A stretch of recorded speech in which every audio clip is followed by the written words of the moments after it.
दर्शकों, महाराष्ट्र में क्या एकनाथ शिंदे, अजीत पवार और देवेंद्र फडणवीस यानी भाजपा की राह अलग होने जा रही है। मुंबई की बात नहीं कह रहा हूं, बात ठाणे और नवी मुंबई की हो रही है। क्या इन दोनों जगहों पर अकेले लड़ने का संकेत भारतीय जनता पार्टी ने अपने सहयोगी एकनाथ शिंदे, अजीत पवार को दे दिया है? और क्या इसीलिए ये अटकलें तेज हो गई हैं कि अगर बीजेपी ने ऐसा मन बना लिया है तो क्या अब एकनाथ शिंदे और अजित पवार की राहें भी अलग होने जा रही हैं? बहुत से जो खबरें हैं इससे जुड़ी हुई छन छन कर बाहर आ रही हैं, क्योंकि सियासत में कहा जाता है कि खबर वो नहीं जो आप देख रहे होते हैं, खबर वो है जो छुपी रहती है। और बहुत सारी बातें सामने निकल करके आ रही हैं जो एक एक करके आपको इस वीडियो में मैं बताने जा रहा हूं। महाराष्ट्र में शिवसेना, अजीत पवार की एनसीपी और जो बीजेपी है, भारतीय जनता पार्टी, ठाणे और नई मुंबई में आगामी नगर निकाय चुनाव अकेले लड़ने के संकेत दे रही है, जिसका उद्देश्य इन नगर निकायों में अपने महापौर बनाना है। मुंबई के इन दो नगरों में भाजपा द्वारा अकेले चुनाव लड़ने के इस संकेत के बाद एकनाथ शिंदे के नेतृत्व वाली शिवसेना ने भी इसका जवाब देने के लिए ऐसी रणनीति तैयार कर ली है। शिवसेना का ठाणे क्षेत्र में अच्छा खासा प्रभाव है और कहा जा रहा है कि एकनाथ शिंदे ने भी इस दांव का काट ढूंढ लिया है। ठाणे महानगर पालिका का कार्यकाल साल 2022 में मार्च में समाप्त हो गया, जबकि नवी मुंबई महानगर पालिका का कार्यकाल मई 2020 में खत्म हुआ। ठाणे के अंतिम महापौर शिवसेना के नरेश मस्के थे, जबकि नवी मुंबई के महापौर जयंत सुतार थे, जो प्रारंभ में राकंबा में थे लेकिन अपने कार्यकाल के दौरान भाजपा में शामिल हो गए थे। अब नरेश मस्के वर्तमान में ठाणे लोकसभा क्षेत्र से शिवसेना सांसद है। ठाणे विधानसभा क्षेत्र का प्रतिनिधित्व करने वाले भाजपा विधायक संजय केलकर ने हाल ही में स्पष्ट किया कि पार्टी आगामी महानगर पालिका चुनाव स्वतंत्र रूप से लड़ने के लिए तैयार है। उन्होंने कहा कि अगर हम अकेले चुनाव लड़ते हैं तो हमारे पास अपना महापौर बनाने का मौका होगा। दर्शकों, ये बात हालांकि एकनाथ शिंदे और अजीत पवार को कितनी पसंद आई होगी ये तो मैं नहीं कह सकता, क्योंकि महापौर तो वो भी अपना बनाना चाहते हैं। अगर एकनाथ शिंदे तो कम से कम उनकी पार्टी के नेता तो यही चाहते होंगे। लेकिन अब बीजेपी जो है वो अकेले लड़ना चाहती है ठाणे और नवी मुंबई में भी। और पिछले काफी समय से हमने आपको पहले भी इसके बारे में खबर दिखाई थी कि कैसे गणेश नाइक बीजेपी नेता लगातार ठाणे और नवी मुंबई में अलर्ट है। कभी जनसभाएं कर रहे हैं, कभी जनसंपर्क अभियान चल रहा है, और ये बातें एकनाथ शिंदे को भीतरी भीतर नाराज तो कर रही थी, पर एकनाथ शिंदे भी शायद मजबूर होंगे, खुलकर कुछ कह नहीं पा रहे थे, क्योंकि महायुति में सहयोगी दल जो हैं सरकार चला रहे हैं साथ में। अब ठाणे के लोग भाजपा का समर्थन करेंगे या नहीं करेंगे ये तो बात की बात है, लेकिन शहर में भाजपा का महापौर बने ये बीजेपी की तमन्ना है।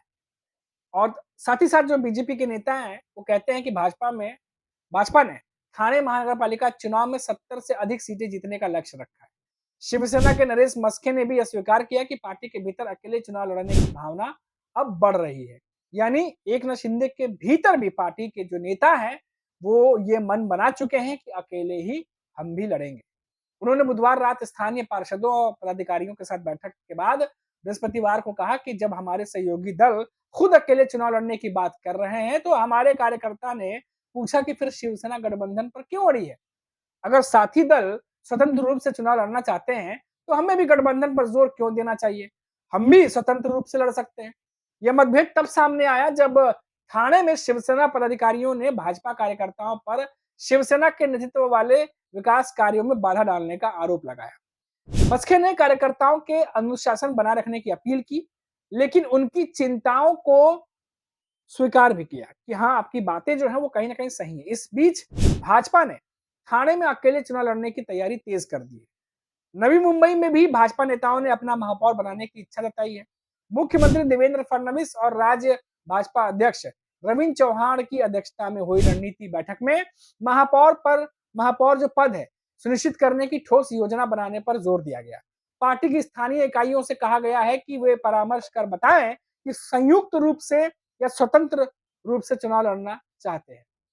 हालांकि बीजेपी के नेता तो यही कह रहे हैं कि वो स्वतंत्र रूप से चुनाव लड़ना चाहते हैं, अकेले लड़ना चाहते हैं। अब ऐसा कहा जा रहा है कि फडणवीस ने भाजपा और शिवसेना दोनों के पदाधिकारियों से कहा है कि वे स्थानीय स्तर पर अपनी ताकत का आकलन करें उसके बाद ही गठबंधन पर फैसला लें। हालांकि भाजपा नेता गणेश नाइक और शिंदे गुट के बीच बढ़ते तनाव और दोनों पक्षों के बार-बार दिए गए बयानों से यही संकेत मिलता है कि ठाणे और नवी मुंबई में महायुति गठबंधन के बीच सीधी टक्कर हो सकती है। यानी भाजपा और एकनाथ शिंदे दोनों के बीच सीधी टक्कर नवी मुंबई और ठाणे में मिल सकती है देखने को।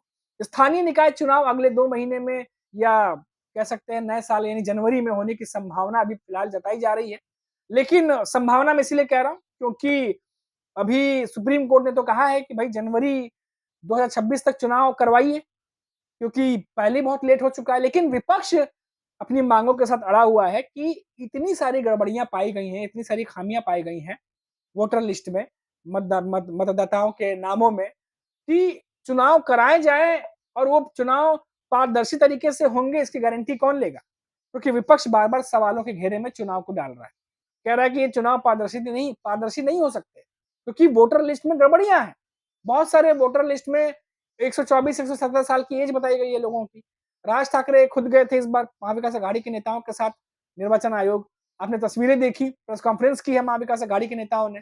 अब उनका ये कहना है कि जब इतनी सारी गलतियां हैं, जो हम सवाल उठा रहे हैं, उसका जवाब निर्वाचन आयोग भी नहीं दे रहा, कह रहा है कि हमारे सीमा में बहुत सारी चीजें नहीं आती हैं, चुनाव आयोग की सीमा में आती है, तो ये तमाम बातें अब हो रही हैं। अब यहाँ सवाल ये उठता है कि क्या महाविकास अघाड़ी चुनाव में उतरेगी इन गड़बड़ियों के साथ, जिसके बारे में वो खुद कह रही है कि गड़बड़ियां हैं और चुनाव निष्पक्ष नहीं होगा? क्योंकि राज ठाकरे, उद्धव ठाकरे तो कह रहे हैं कि अगर आपको लगता है कि गड़बड़ियां हैं तो आप सुप्रीम कोर्ट में लेटर डालिए, निर्वाचन आयोग को कह रहे हैं। और इतने साल लेट हुआ है तो 2 महीने और लेट सही, लेकिन कम से कम चुनाव तो निष्पक्ष करवाइए, गड़बड़ियों की जो तादाद है वो कम करिए। लेकिन भाजपा के नेता ये कह रहे हैं कि विपक्ष के नेता सिर्फ भ्रम फैला रहे हैं, ऐसा कुछ भी नहीं है। अब इन सब के बीच में, रसाकसी के बीच में चुनाव कैसे होगा, ये भी अपने आप में बहुत बड़ा सवाल है। लेकिन इसके साथ-साथ दूसरा बड़ा सवाल कि क्या एकनाथ शिंदे और भाजपा के बीच जो बढ़ती दूरियां हैं, क्या इस बार बीएमसी चुनाव में साफ-साफ देखने को मिलेंगी? क्या एकनाथ शिंदे और देवेंद्र फडणवीस के बीच जो पिछले 5-6 महीनों में जो खाई थोड़ी-सी और बढ़ी है, जिसको कि प्रमुख नेता दोनों खुद अपने ज़बान से स्वीकार नहीं करते, खुलकर नहीं बोलते, लेकिन खबरें आती रहती हैं कि क्या चल रहा है भीतर, क्या नहीं चल रहा है। तो अब इस पर ये बात उठ रही है कि क्या देवेंद्र फडणवीस, बीजेपी अगर अकेले लड़ने का मन बना चुकी है, तो अब खबर ये है कि एकनाथ शिंदे के भीतर भी नेता यही चाह रहे हैं कि जब वो अकेले लड़ सकते हैं, तो हम भी अकेले लड़ सकते हैं। और गठबंधन ना होने की गुंजाइश इसलिए बढ़ती जा रही है कि गठबंधन नहीं हो सकता क्योंकि बीच में है गणेश नाइक, और गणेश नाइक लगातार ठाणे और नवी मुंबई में एकनाथ शिंदे पर निशाना साधते रहे हैं। तो ये बड़ी खबर थी, जो कंपटीशन देखने को मिल रहा है। अभी के लिए इतना ही। आप देखते रहिए 4 PM महाराष्ट्र, और लौटेंगे तो बात करेंगे फिर किसी बड़ी खबर पर। नमस्कार।